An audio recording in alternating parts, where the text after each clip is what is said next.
On the 17th of July 1944, a truck raced into the hospital yard. The officer in charge jumped from the cab and called to me, "Unterscharführer, tell everyone that can walk to assemble here immediately." I hobbled as quickly as my bandaged knee allowed to spread the news through the wards. When I returned to the yard, I joined the queue of walking wounded waiting to receive rifles and pistols distributed from the rear of the truck. "Until further notice, we must be vigilant," ordered the officer. "The perimeter must be guarded in case anything out of the ordinary happens. No one is to enter without permission. Be prepared to defend yourselves. There are sufficient weapons for those confined to bed. Everyone capable of handling a weapon is to be armed." Without any further explanation, the truck left the hospital, and I was left wondering what was going on. I speculated that the panic had something to do with the inmates from the concentration camp. Whatever the reason for the state of high alert, the event added a flash of excitement to my time in hospital. On the morning of the 21st of July 1944, a hot sunny Friday, I was playing cards with a fellow patient in a side room when there was a Sondermeldung, special report, on the radio. The previous day, it announced, a clique of Wehrmacht officers had made an attempt on the Führer's life at the Wolfschanze, Wolf's Lair, Hitler's headquarters in East Prussia, from which he conducted the war on the Ostfront. A bomb had detonated under a table, killing 4 high-ranking officers. Hitler escaped with relatively minor injuries, and took the whole affair as sign that, protected by Providence, he had been saved to complete his task of crushing Bolshevism. I realized then that the state of alert in the hospital had been to prepare us to resist any attempted coup by the Wehrmacht in Berlin. It appears then that the commander of the SS, Heinrich Himmler, must have got wind of the plot against Hitler at least 3 days in advance of the bombing in the Wolfschanze. For me, the capture of the conspirators was welcome news. In a rising against Hitler, German would have fought German, causing great loss life in my home city. At that time, the Waffen-SS had recently slowed the British and Canadian advance on Caen, and, thinking that Germany could still win the war, I viewed the attempt on Hitler's life as an act of treachery that would undermine our prospects of repelling the Allies on the Western Front. When released from hospital, I got in touch with Szymanski. We had become good friends and frequently spent time together in the Horst Wessel Sturmlokal in Lichtenberger Strasse, listening to the Gypsy Trio play their music while enjoying a few beers together. On an evening in late summer 1944, Szymanski and I were standing at the bar when my friend from the Luftwaffe, the fellow in charge of the establishment, took us aside. "There's something funny going on here," he whispered. "I think pistols are changing hands." He rolled his eyes to indicate a hefty blond man sitting at a nearby table. "That Dutchman. He works for the postal service. He receives the pistols." "Who supplies them?" I inquired. "It's hard to credit this, but I'm sure it's an Oberfeldwebel from the Wehrmacht. Lately, he's been in here every other evening." A few days later, I popped in for a beer. When I finished my drink, I made a visit to the toilet. As I opened the door, I was shocked to see an Oberfeldwebel from the Großdeutschland division handing a pistol over to the Dutchman. Suspecting that the weapon was destined for the increasingly active Dutch underground fighters, I was unable to contain my anger. "You bastard!" I raged. "I hope that will be the pistol that kills you." But there were 2 of them, and without proof there was little I could do about the incident. A week later I was sitting at a table with Kamerad Szymanski, when in came the same Wehrmacht Oberfeldwebel. I looked him in the eye as he passed. Only a traitor sells contraband weapons to an enemy. He staggered to an abrupt halt to cast a dirty look in my direction. "I want an apology for that remark," he demanded. "You have no right to address a soldier of superior rank in such a disrespectful way." Szymanski rose to his feet and looked the Oberfeldwebel in the eye. "And just what are you going to do about it?" Confronted by Szymanski's towering bulk, the Oberfeldwebel's face went blank. He turned on his heels and left the premises without a word. That was the last time we saw him in our Sturmlokal. Although this trivial occurrence, at least in comparison to the great events in history taking place on our doorstep, it finally made clear to me the desperate situation facing the Reich. A rot had begun from within, an abject acceptance that we would lose the war which traitors were happy to exploit for their own personal gain. Shortly after this incident, I had just returned from collecting my rations from the barracks in Lichterfelde, and was about to enter my parents' flat. I heard the screech of brakes from a car. I thought nothing of it and went into the flat. As I slipped off my uniform jacket, there was the loud banging of fists on the door. I opened it to see a Hauptmann and Feldwebel from the Wehrmacht. "Papers," demanded the Hauptmann in a stern voice. I showed them my Soldbuch and the letter from my company commander giving permission for me to stay with my parents. The Hauptmann examined the documents, then announced, "You are under arrest." I was shocked. As far as I was aware, I had done nothing wrong. "Why am I being arrested?" I asked. "You don't have an official pass stating you are on leave." I had no idea what would become of me as we sped through the streets of Berlin. If an officer in the Wehrmacht decided I was a deserter, I would be in deep trouble and possibly shot without trial. At the Wehrmacht barracks, my captors flung me into a cell already occupied by other detainees. Time passed, slowly. Darkness fell, and still no one came to take me for interrogation. In exasperation, I called through the bars of the cell door. "I demand to see an officer." The UVD appeared. "What's all the noise about?" I tugged at the mirror on my tunic collar with the SS runes. "Look, I'm a member of the Liebstandarte. You've no right to hold me here. I demand to see an officer as soon as possible." Fortunately, the UVD saw sense and granted my appeal. Eventually, the officer in charge showed up to listen to my story. His eyes rolled in their sockets as I harangued him mercilessly. "I am a member of the Waffen-SS. We have our own court in Berlin," I explained. "Any disciplinary action levelled against me should be conducted by an SS court and not by the Wehrmacht." He pursed his lips and tilted his head slightly, as if he were a child trying to work out the solution to a mathematical problem that was too difficult for him. "Oh, very well then. I'll call Lichterfelde to ask them to send someone over to collect you." Several hours later, the UVD appeared at my cell door with none other than my old friend Szymanski. By the time the Wehrmacht formally passed me into Szymanski's tender care, it was well after midnight. At such a late hour, the buses and trams were running an hourly service, so it took us quite a while to get back to the Lichterfelde barracks, where I reported the incident to an officer who dismissed the matter without recording anything of it in my Soldbuch. The following morning I returned to my parents' flat. Though I have no proof, I still harbour the suspicion of a connection between the incident with the gun-running Oberfeldwebel and my arrest by the Wehrmacht. I was returning to my parents' flat after a visit to the bakery in Memmerstrasse, when I chanced across a girl that had been in my year at school and was now a typist in the office of the nearby fire station. We chatted for a while, asking each other about the fate of mutual friends and acquaintances from our school days. "I remember you had two friends you always hung about with them, called yourselves the Three Musketeers." "Ah, yes, Horst and Gunther. Are they married?" "I can't say I haven't seen them for ages," I replied. "Ah," she sighed. "That's a pity you three were such good buddies too. And what about you? Do you have a regular girlfriend?" "Never come across the right one," I confessed. She pressed an index finger to her cheek and thought for a moment. "I have a friend you might like to meet. Her name is Ingeborg." Though she lived in Palisadenstrasse, a short distance from my parents' flat, I had never seen Ingeborg before. She had been married to an Unterscharführer in the 2nd Regiment of the Leibstandarte.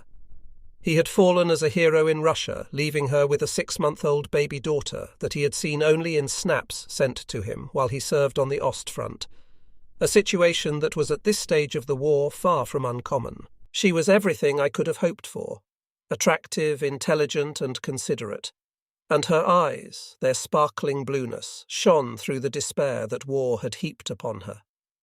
At first we were just good friends, sharing time together because we enjoyed each other's company. Gradually, our relationship became more serious, and at last I had the chance to enjoy the pleasures of courtship. We went to the cinema or theatre together before the Allies' bombing ended such outings. Despite the war situation, this was a joyous episode in my life. I treasure the memories of the mornings I woke up beside her in her flat, or shared a stroll with her and her daughter in Friedrichshain. A few weeks after the start of my liaison with Ingeborg, I arrived at my parents' flat to see my mother on her knees, filling a cardboard box with old shoes of mine that I thought she had thrown away. She looked up with a broad smile. "It's lucky I held on to these," she said. "I had a visitor while you were out, someone you haven't seen in ages." "Why have you been digging all these old shoes out, Mama?" "As I was saying, we had a visitor, someone you know well." "Oh, who was it?" "Horst Musch, your pal from school. You just missed him." I was astonished. I had met Horst's mother in Palisadenstrasse shop only a few days earlier, and she had said nothing of Horst's impending return. "Did he say where he was going?" "Home. I think he was desperate for a pair of shoes." "Thanks, Mama," I said, turning for the door. Horst Musch's parents lived only a few blocks away. He had enlisted in the Kriegsmarine in 1941, and I had not met up with him since the spring of that year. I walked quickly, my steps sometimes breaking into short runs, until I reached his parents' flat. "Ah, Irvin, it's such a shame you just missed him," said Frau Musch. "He's gone round to the Schmitty's pub Gunther's home on leave." At last the three musketeers were back together. We spent the evening revelling in shared memories. Gunther was now an engineer with the railway, home on leave from serving in Russia. Horst, who was wearing a pair of my old shoes, had just arrived after walking home from Greece to escape the advancing Soviet army. Soon after the final meeting of the Three Musketeers, my brother Horst and I managed to fix up a date to visit our parents' flat at the same time. It was a quiet day, free from the chilling wail of air raid sirens, and I looked forward to our family get-together. "Horst and your father will be here soon," Mutti said as I entered the flat. "They've just gone over to the pub across the road for a beer. Have a seat on Papa's chair until they get back. I've got a little surprise for you." She turned to the gramophone on the occasional table in the front room. "It's your favourite," she said, holding up a shiny black disc. "Do you remember how you used to pester me to play you this when you were a child?" "Nadja? I found it in a box under your bed. I must have been about 5. You were enthralled by the music you take after your father. The love of opera must be in your blood." Taking care not to scratch its surface with the needle, Mutti carefully lowered the pickup arm to the record as it rose and fell with the uneven motion of the turntable. A hiss came from the gramophone's brass horn. I closed my eyes to allow the music to transport me to another realm. Belle Nuit, ô nuit d'amour, always sent ripples of pleasure coursing over my skin. Horst and Papa arrived. They had enjoyed more than one drink, judging by their jovial mood. As we sat together at the table in the front room enjoying a rare cup of coffee, Papa retold his favourite tale about the burial that went wrong in Schlockau. They were lowering the coffin into the grave. Somebody let go the end and it tipped up. What a shock the lid came off and the body lurched forward with its hands stretched out as if it was about to grab the priest. Mama giggled girlishly. "He got such a scare. I've never seen an old man run so fast." To add to the jovial atmosphere, I did my Hitler impression, building up to a crescendo as I spoke. "Everyone must do their duty to the Reich. Victory is in our grasp, but it is to the women of the Reich that I wish to speak to today. We need more soldiers, and we need them quickly. For that reason, pregnancy is cut to 6 months. Every woman is expected to do her duty to the fatherland." "Not too loud, Irvin. Anyone on the stairs could hear you," warned Horst. Then, glancing over his shoulder as if checking for the presence of uninvited visitors, he continued in a low voice. "What I am about to tell you is top secret. You must not repeat this. Tell no one." Wide-eyed with expectation, Papa and I nodded. Mama's brows furled. "Then perhaps you shouldn't tell us, Horst." "I trust my own family, Mama," replied Horst, brushing aside her concerns. He leaned forward in his seat and whispered, "As you know, I am responsible for making the telephone connections when calls are made to and from the Air Ministry. Listen to this. The other day I made a connection between Goering and the Führer." Mama gasped. "Oh, Horst." Goering asked the Führer for permission to use 3 special bombs, but he refused. "If I use them in the east, they will get us from the west," said the Führer. Papa pulled his chair closer to the table. "What were these special bombs?" "I don't know for sure, but they must be powerful. Although Goering clearly mentioned 3, I got the impression there might be more. "This is the Wunderwaffe," exclaimed my father. "Our scientists have done well with their rockets. Who would put it past them to come up with something like this?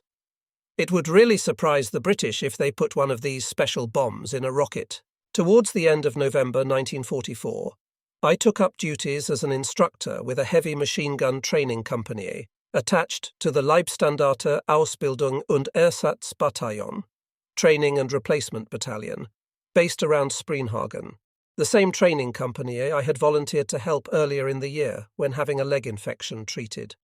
I was posted to nearby Alt-Hartmannsdorf, a tiny village consisting of nothing more than a few streets around 2 inns and a slaughterhouse.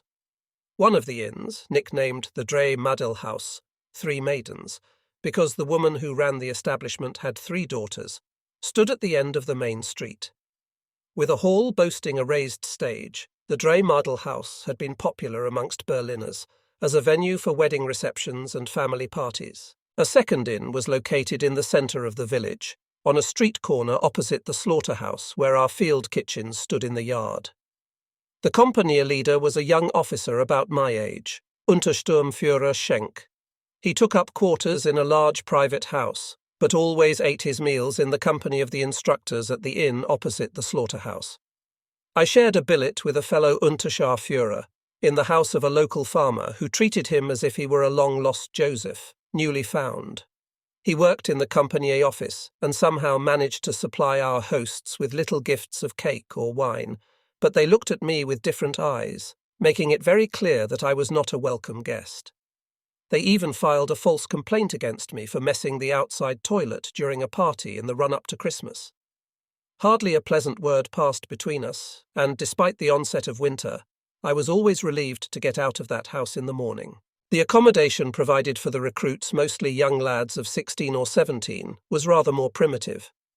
They were crowded into bunkers, half buried in a nearby field. My squad occupied 4 of these bunkers, each one accommodating 15 recruits. Their toilet was nothing more than a pit scraped in the sandy soil found in that area of Germany. Above the pit, a wooden batten with holes cut out a Donnerbalken, thunderboard, served as a communal toilet seat. With no hot water available, washing was a brief and uncomfortable experience for the youngsters.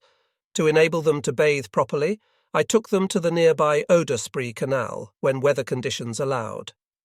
They collected their meals, often no more than a slice of bread and boiled potatoes with the skins still on from the field kitchen, and took them back to the bunkers to eat. In just 6 weeks, the recruits would have to learn the tips that might help them survive at least their first day fighting the Russians. Field training and weapons practice were the chief activities. At night, and in the thick mists that settled over the wintry countryside, they practiced map reading and navigation. Life was hard for the recruits, who until then had enjoyed all the comforts of a home life, such as they were in these difficult times. Still, their living conditions were no worse than those I experienced during 2 cruel winters on the Ostfront. Starting early each Wednesday morning, I marched a troop of blood donors drawn from the ranks of the recruits approximately 12 kilometers to Erkner to board the electric train to central Berlin.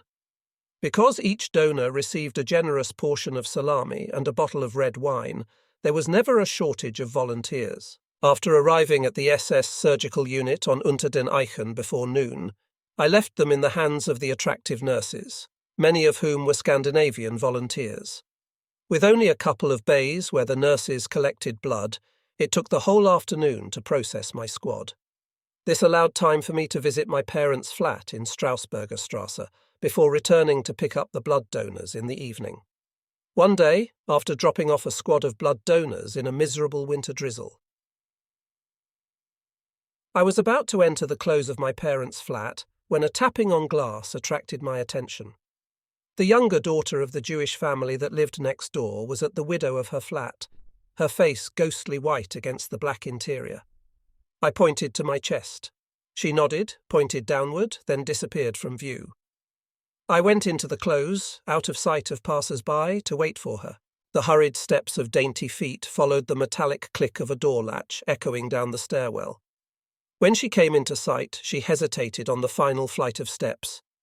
Irvin, I don't know who else to turn to, and I don't want to put you in a difficult situation, but I have a favor to ask. She said the words deliberately, calmly, though her eyes glistened with tears. Her nimble feet brought her quickly down the last few steps. In her hand was an envelope. My father died. He was a prisoner in Oranienburg concentration camp. It's about the body, she said, offering the brown envelope to me. I took a letter from the envelope and read that the body of the girl's father would be released only if a representative reported to Oranienburg to sign the relevant papers. Oranienburg was not exactly round the corner, and with Jews banned from public transport, how could she possibly get there before the authorities disposed of the body?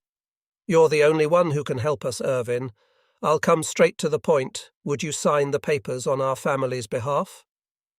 I'll have to get permission from my commanding officer at Lichterfelde, I said.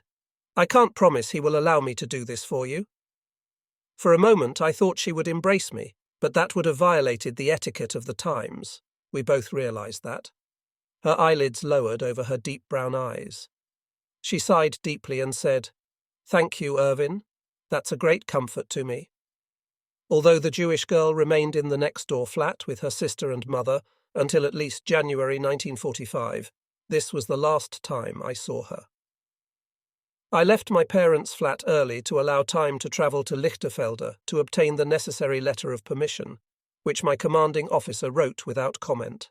Fortunately, I was able to travel to Oranienburg the following day to sign the release form for the body, a tiny scrap of solace among the multitude of tragedies striking families across war-shattered Europe.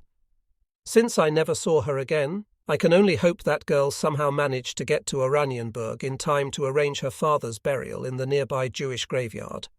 Apart from the welcome news that our forces, which included the Leibstandarte, had managed to force an Allied retreat in the Ardennes, the arrival of 1945 brought no relief from the anxieties of war to Berliners. The frequent bombing raids had worn everyone down. Many had given up caring if they would survive the next onslaught. For those women with children, it was an unrelenting struggle to protect their offspring from the deprivations imposed by war. Their morale ravished by grief, thousands of them visited the graveyards of Berlin to bid farewell to sons and daughters whose bones had been crushed by falling masonry or the burning timbers of doomed buildings. Often they had no homes to return to, or husbands with whom they might share their grief. The relentless bombing had not only pounded their houses to dust, it had burnt out every emotion but despair and scorn for the phantasms of the fanatical cult that had led Germany into this situation. On what proved to be my final visit to Strausberger Strasse in the middle of January 1945, my father insisted on escorting me to the railway station when I was ready to leave.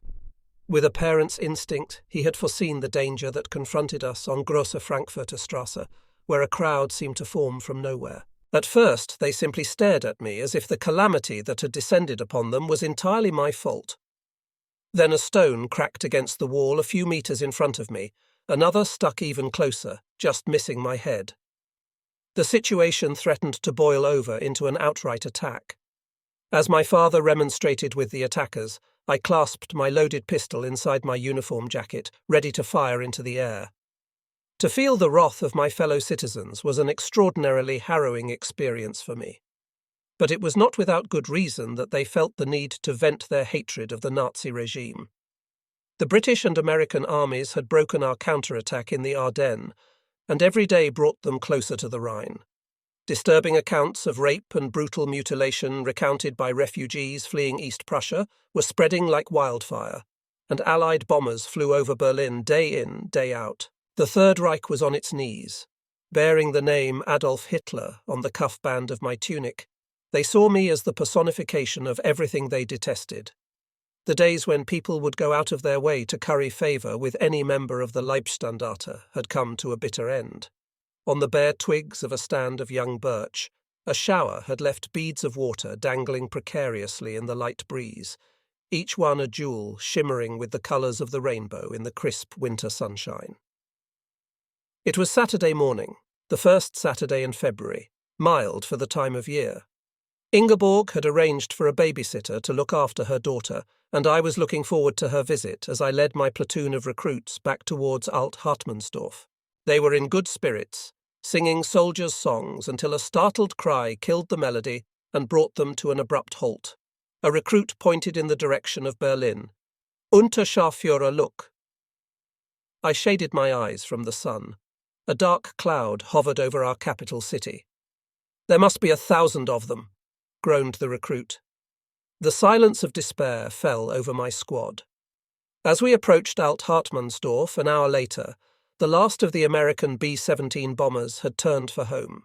Instead of rushing to the field kitchen near the slaughterhouse for their tasteless meal of boiled potatoes, the recruits turned their eyes towards the clouds of smoke billowing into the skies over Berlin. Later that afternoon, I cycled the 5 kilometers northwards to Fangschleuse to meet Ingeborg at the rail station. I leaned my bicycle against the wall of the waiting room, praying she had survived the bombing raid. At last, the train from Berlin appeared, its wheels beating an unhurried clickety-clack as they crossed the joins in the rails. It drew to a leisurely halt alongside the platform. My eyes darted from one carriage door to the next as a trickle of visitors emptied onto the platform. Ingeborg appeared. She ran to me, pressed her body close against mine and sobbed. I held her close to quench her anguish. Oh, Erwin, it was terrible, terrible. Tell me, was Strausberger Strasse hit? Yes, but there's nothing to worry about. A bomb exploded at the rear of your parents' house, but they had already left to stay with your uncle.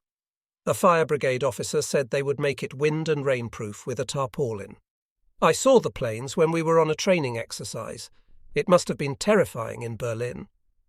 I was on my way to work when the sirens went. I was lucky. If I had arrived on time, it would have been the end of it for me.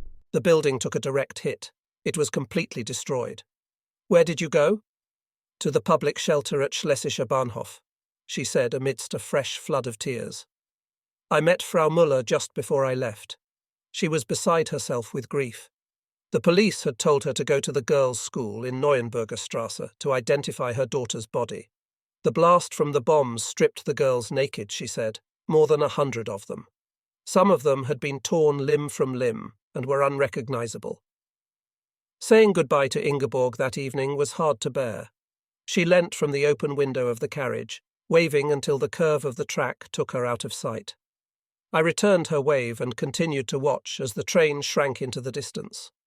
On the afternoon of the 14th of February, my parents' wedding anniversary, and ironically Ash Wednesday, reports came over the radio that American and British bombers had burned Dresden, the masterpiece of Baroque architecture, whose beauty was at least equal of that of Paris, lay in cinders. Refugees from East Prussia, mainly women and children desperate to escape the rape and murder perpetrated by the advancing Soviet soldiers, had crammed into Dresden unaware that many of them were doomed to be roasted alive, as they hid in the cellars of buildings consumed by the hellish inferno.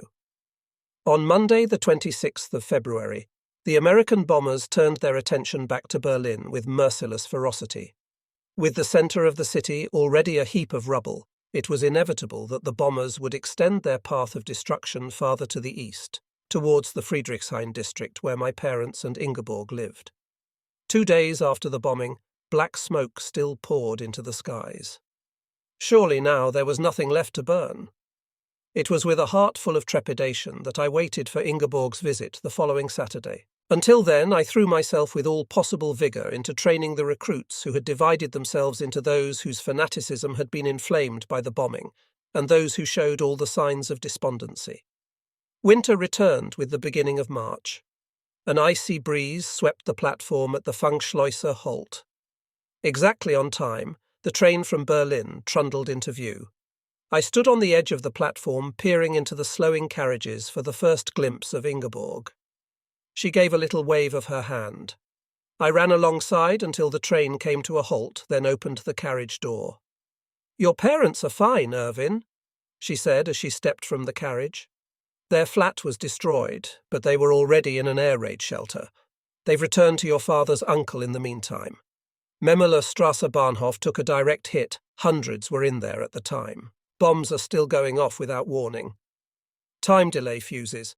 They're designed to hamper rescue workers," I explained. Oh, Irvin, Ingeborg sighed. I wish this was all over. I can't stand this any more. What sort of life is this? I put my arms around her and held her near, but could find no words of consolation as we walked the country lanes towards Alt-Hartmannsdorf. She talked about her experience in the air raid shelter, how the walls shook under the waves of detonations, how the electric lights failed, leaving the terrified occupants in total darkness. Now, Ingeborg said, as if relieved of a great trouble, let's just enjoy what's left of the day. I managed to find enough salami to make sandwiches.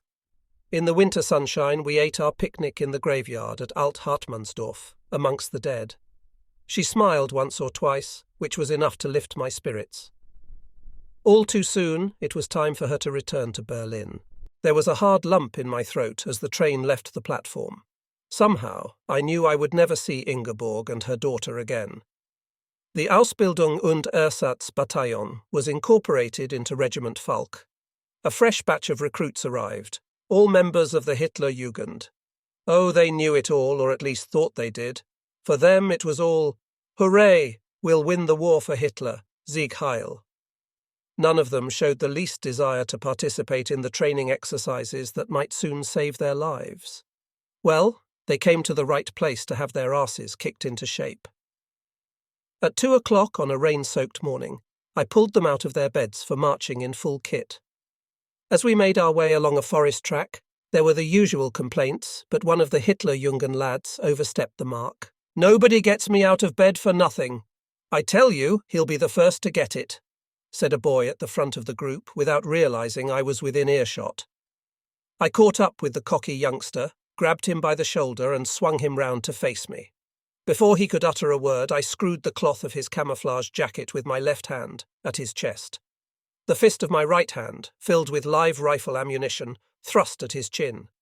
"Here, take this," I growled as the rest of the squad looked on. "Try it." In a faltering voice, he said, "I apologize, Unterscharführer."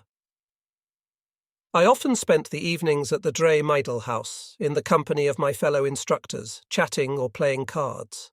One evening, as we drank our Flieger beer, a low-alcohol concoction, and the only kind of beer available at the time, one of my companions told me the officers had decided to arrange a show to amuse the troops. "They're looking for acts, Erwin," he said. "Why don't you do that little sketch where you impersonate Hitler, the one where he tells women to shorten pregnancy for the sake of the Reich?" The show went ahead on the day before it was my duty to escort the recruits to witness the execution of deserters, and was a great success. A tango performed by an Unterscharführer and his partner had the crowd doubled up with laughter, a rare treat in these dire times. She was made of rags stuffed into a dress borrowed from a local girl and tied to the Unterscharführer at the ankles, so that she matched his every step with perfect precision. But there was no impression of Hitler from me openly making fun of the Führer would certainly have brought a visit from the Gestapo. The execution of Fahnenflüchtigen, deserters, was a weekly routine that took place on Fridays, in front of a sandy hillock. To see at close range the atomized blood and guts blast out of the condemned soldier's back as bullets shot through his body must have shocked the recruits. Yet, even after witnessing this dreadful spectacle, a recruit from the platoon under my command went missing one night. In an act of mesmerizing stupidity, he sent a postcard stamped in Frankfurt to his sister, who lived there, saying that he had deserted and wanted to meet her at the railway station.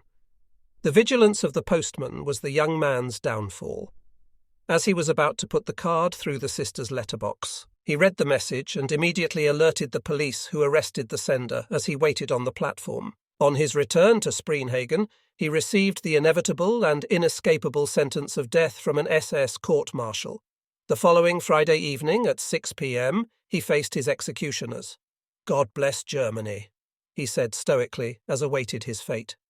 The bullets ripped through his body, and he slumped to the ground, his tunic smoking at the exit wounds on his back. But a flicker of life still burned in the young heart. An officer stepped forward to aim his .08 at the young lad's head. He pulled the trigger, the tragic end of yet another life. 70 years later, the horror of this shooting still visits my dreams. At 3 a.m. on Monday the 16th of April, 1945, The final act of the drama that would see the demise of Hitler's Third Reich opened with a massive Russian artillery attack on the heavily defended hills, the Seelauer Höhen, overlooking the eastern approaches to Berlin. That evening, as I left the Dreh Madel house, I stopped to watch the clouds above the horizon pulse, as if lit from within by violent lightning. At around midday on the 17th of April, a convoy of trucks arrived from the Lichterfelder barracks. We hurriedly packed our machine guns, ammunition, and personal belongings onto them, and were soon speeding through the country lanes in warm sunshine. One of the youngest recruits, a boy with eyes as blue as flax flowers, wore a worried look on his face as he asked if we were heading for Berlin. "I think it's the Oder front for us a chance to put your training into practice," I replied. We joined the eastbound lane of the Berlin-Frankfurt Autobahn before heading south through idyllic countryside, until we reached Bieskau, where an Oberscharführer was awaiting our arrival in front of a school. He ordered us to stack our personal belongings in a corner of the hall. "All documents are to be handed in, everything except your Soldbuch," he announced. "You must keep your Soldbuch with you at all times. If you are caught without it, you will be taken for a deserter and shot." We left the school and travelled, this time to the northeast, through Mulrose and towards the Oder River. Their faces as grey as potter's clay, a deathly silence had fallen over the recruits' "No more hooray" and "Heil Hitler." The thought of confronting the brutal Bolshevik, an image burned into their brains as they grew up on their own doorsteps, had chilled their blood. Now I dared to think that defeat was not only possible, but also inevitable.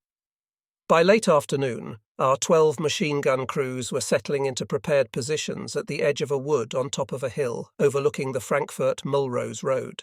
Lichtenberg, a small village, lay a few kilometres to our rear. From the north, the ominous thunder of fierce artillery exchanges on the Seelauer Höhen continued as we set our machine guns on their mounts. Untersturmführer Schenk visited one machine gun position after the other, telling the crews the settings for the range and sweep of their weapons. Having adjusted and checked these on the 2 machine guns under my command, I reported to him, "Untersturmführer, our positions are ready." "Good, good," he answered with a slight tremble in his voice. "Tell me, I believe you were with Army Group South until 43. What do you think we should do now?" "It might be wise to do a little research." "Meaning?" "Send out an intelligence-gathering patrol to get early warning of an attack." "Who do you suggest should do this?" As the only one present with first-hand knowledge of fighting the Russians, I volunteered. "I'll take 2 recruits with me. It will be useful experience for them." Armed with machine pistols, we made our way to an industrial building that lay in the distance.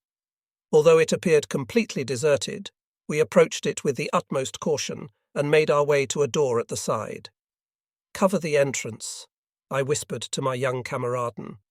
A sickly sweet smell caught my nostrils as I pushed open the door. I listened to the silence from within for half a minute before stepping inside to see wooden barrels stacked against every wall. A schnapps distillery.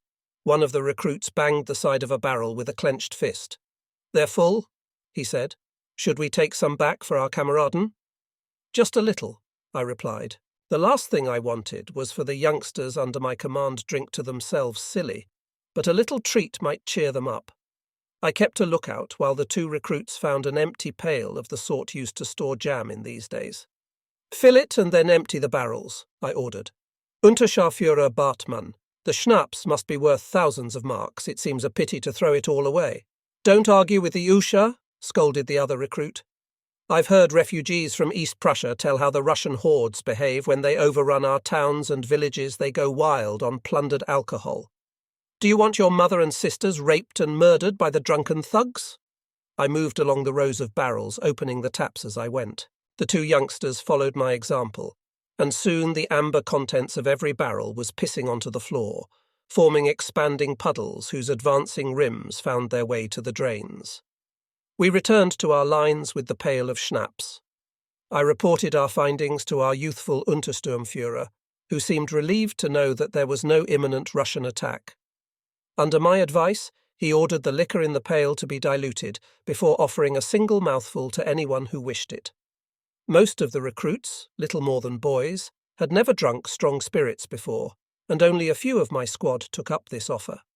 As darkness approached, I poured the remainder of the schnapps onto the ground.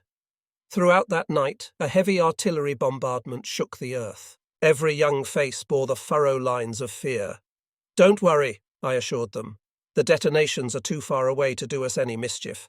Ivan doesn't know we're here yet." "They're too close for comfort," exclaimed one of the recruits, whose shoulders yanked up tight at every whiz or bang. "How do you know?" piped up the recruit who had complained on the overnight march. "He's on old hair, he can tell." I felt my lips pull an involuntary smile. It was strange, but nevertheless gratifying, to hear myself referred to as an old hare, though I was not yet 22 years old. Yet it was easy to understand the recruit's anxiety. I had felt the same tension when crossing the Dnieper under the protection of Unterscharführer Novotny. "Settle down and get some sleep," I said, feeling almost fatherly. A depressingly grey dawn crept over the horizon, the signal for the start of a barrage of 15-centimetre Russian mortar shells that fell with frightening accuracy along our front line. No one could hear the screams of the wounded above the thud of continually exploding rounds. The land itself seemed to shake with fear. I popped my head above the line of the trench to make sure the Russian infantry had not crept up on us under the protection of the barrage. At that instant, a shell detonated close by, sending a gust of tiny slivers of steel blasting against my face. As I ducked back under cover, the recruits looked at me as if they had seen the devil himself.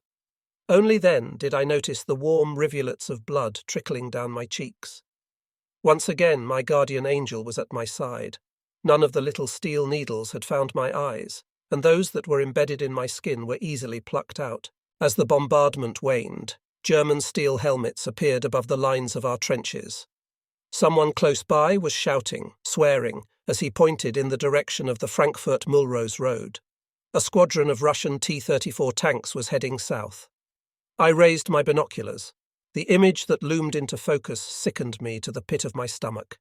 Women and children were bound to the tanks' guns. Though they were too distant for me to hear their wails above the sound of the tank engines, the body language of the mothers told its own pitiful tale. Cold, silent, helpless rage filled my heart. Locations connected with Irvin's actions on the Eastern Front, April-May 1945. Helion and company looted. "What should we do?" yelled one my machine gun crew, his boyish face contorted by an expression of confused agony. One accidental pull on a trigger could have startled every one of our machine guns into unleashing a hail of bullets at the tanks, which were easily within range. "Hold fire," I said through gritted teeth. "Let the officers decide." After a short but heated discussion, the officers let the tanks pass without firing a single shot, but I dared not speculate the fate that might await the terrified hostages. We all knew of and believed the reports of Russian tanks deliberately squashing columns of refugees under their tracks as they fled East Prussia. Russian fighter planes swooped on our trenches, raking the area with machine gun fire. I made sure my recruits kept their heads down, and we escaped the onslaught without a single casualty. By early afternoon, an enemy infantry battalion was gathering without hindrance just a kilometre away. "Don't worry about the bayonets," I told the youngsters of the machine gun crew whose trench I shared. "They won't get close enough to use them." Mutterings of anxiety continued to pass between the recruits as we waited for the inevitable onslaught. At last, the enemy infantry charged.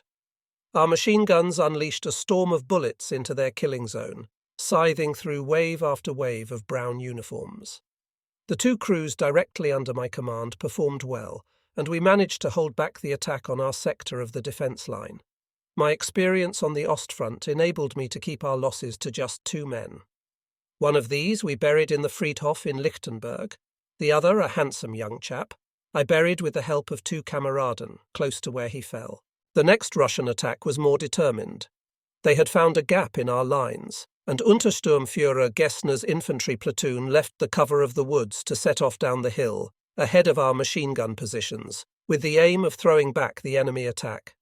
Unfortunately, he took his unit too close to the enemy for us to give effective machine gun support. With the intention of fending off any assault on Gessner's squad, I led one of the crews down the hill to get a better firing position. Having covered about 500 metres, We came under intense small arms fire and threw ourselves to the ground. When the firing stopped, I was horrified to see a Russian infantry platoon close on Untersturmführer Gessner. He was on his knees with a pistol at his temple. There was a puff of smoke and he slumped to the side. His courage had not failed him. I pulled my machine gun crew back to our lines at the edge of the woods, only to find the other recruits exactly where I had left them. "If you had followed us, we could have saved Untersturmführer Gessner," I roared angrily, only to be confronted with an avalanche of excuses intended to justify their inaction. The night passed without further event. Ingeborg? I could hear the whistle of thrushes in the trees behind our silent machine guns, yet she came to me, smiling. A dream had taken me under its wing. "One more time, Irvin. I wanted to see you just one more time." A great happiness came over me. We were in Friedrichshain Park, sitting on a bench by the Marchenbrunnen, hand in hand in the sunshine. Ingeborg's daughter sat on the low wall by the pool, her hand splashing the water. A tantalizing fragrance, a scent of summer, seemed to promise contentment. A voice broke into my happy illusion. Ingeborg stood and took her child's hand. "Goodbye, Irvin. May your guardian angel always be with you." I felt a hand grip my shoulder. "Unterscharführer Bartmann." I opened my eyes. "Untersturmführer Schenk," I mumbled groggily.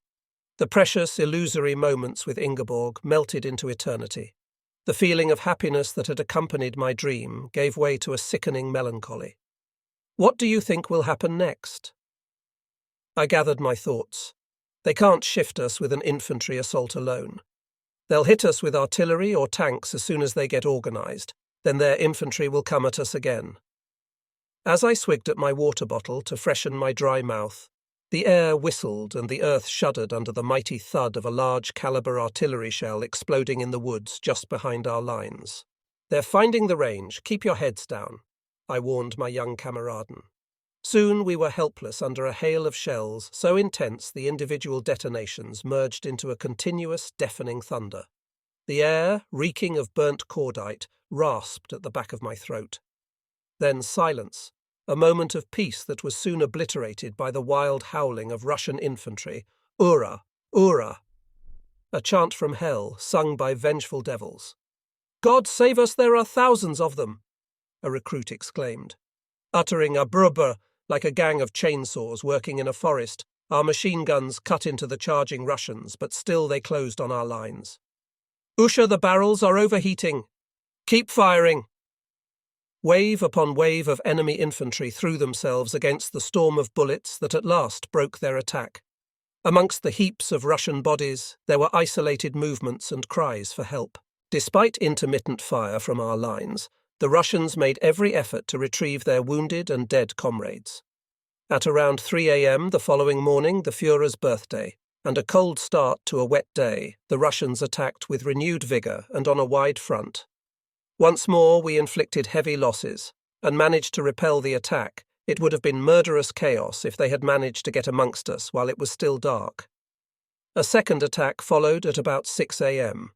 3 great swathes of brown uniforms, one behind the other, came at us as if in a scene from an old war film.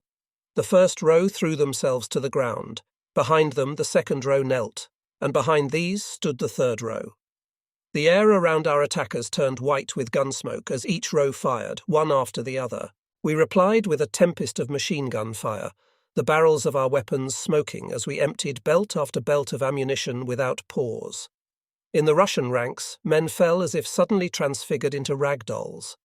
Shells from the dreaded Ratchbums shrieked overhead, exploding close to our rear. With our machine guns now jamming with the heat of continuous firing, and the Russian infantry threatening to overrun our first line of defence, we spontaneously rose as one to scarper through the storm of shrapnel to our second line of defence, across ground that might erupt under our feet at any moment. At last we reached the relative security of our trenches, which, although shallower than those on the first line, were still intact. During a lull in the shelling, a Wehrmacht Feldwebel piled into my trench. With grunts and spits thrown in, he had invented his own novel expletives, which might be translated by, "The shitty bastards, the fucking fuckers have fucked off." "Who?" I asked. "The officers."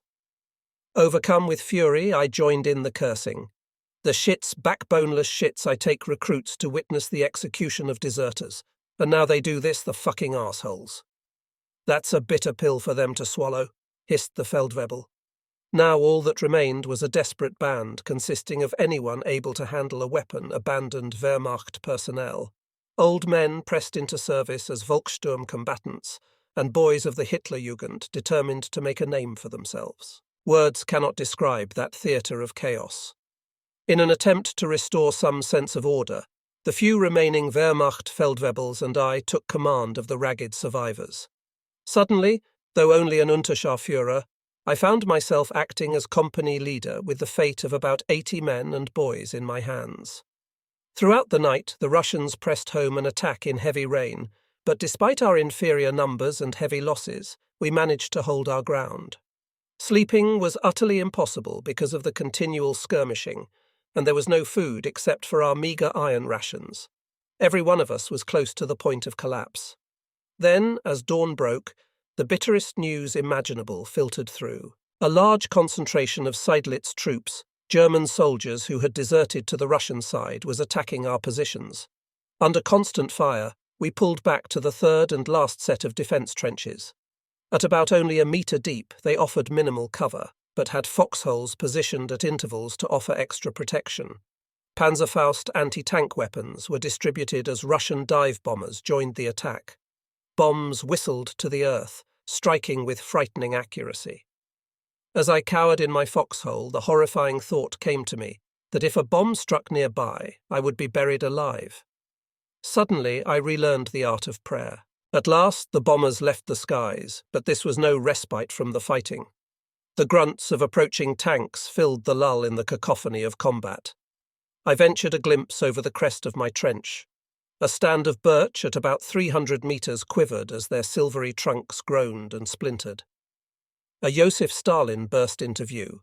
With 122mm guns, these tanks, the heaviest in the Soviet armoury, could punch gaps in our defences through which their faster cousins, the T-34, would rush. I grabbed my Panzerfaust, removed the safety pin from the trigger mechanism, and snapped the sighting lever into the upright firing position. Having only used this weapon twice in training, I was not at all confident that I would hit the approaching tank. Every beat of my heart sent blood hammering through my body. I lowered my head to align my eye with the 60-metre range slot on the sighting lever. The steel Leviathan was trundling straight towards me, the dry, high-pitched metallic squeaks from its tracks piercing the deep snorting of its engine. My thumb tightened on the trigger lever. I took a deep breath to calm my nerves and waited for the tank to come into range. A cloud of white smoke billowed from a foxhole about 50 metres to my left. Scheisse! A recruit had lost his nerve and fired his Panzerfaust too soon. The rocket swished through the air but landed 10 metres short. The steel monster came to a sudden halt. Its engine revved hard, the gearbox grating as the panicking driver fumbled to engage reverse gear. Minutes later, the tank commander, his confidence restored by the arrival of several T-34, resumed his advance on our lines, this time further to my left and out of range of my Panzerfaust. They were heading for the recruit, machine guns spitting a hail of fire. Flame flashed from the muzzles of the tank's guns. Shells exploded amidst our lines, creating unrestrained panic. When the tanks reached our shallow trenches, they turned to run their tracks along their length. Howls of agony rose up from German soldiers as the tanks crushed their bones. We left our wounded behind as we fled in ignominious terror. As I rushed through the woods, I came across the young Leibstandarte recruit with flax blue eyes. He had pulled himself against a tree trunk with a leg. It could no longer be considered his leg sticking out to the side at a horrifying angle. The top of the thigh bone and part of the pelvis was missing. His face ghostly white and glistening with beads of sweat, he raised his hand. "Unterscharführer Bartmann, is that you?" A faint smile of recognition passed over his bloodless lips. I knelt beside him. "Nadja, mein Junge, it's Usha Bartmann." "Unterscharführer Bartmann," he repeated in a steady voice. "I have a request."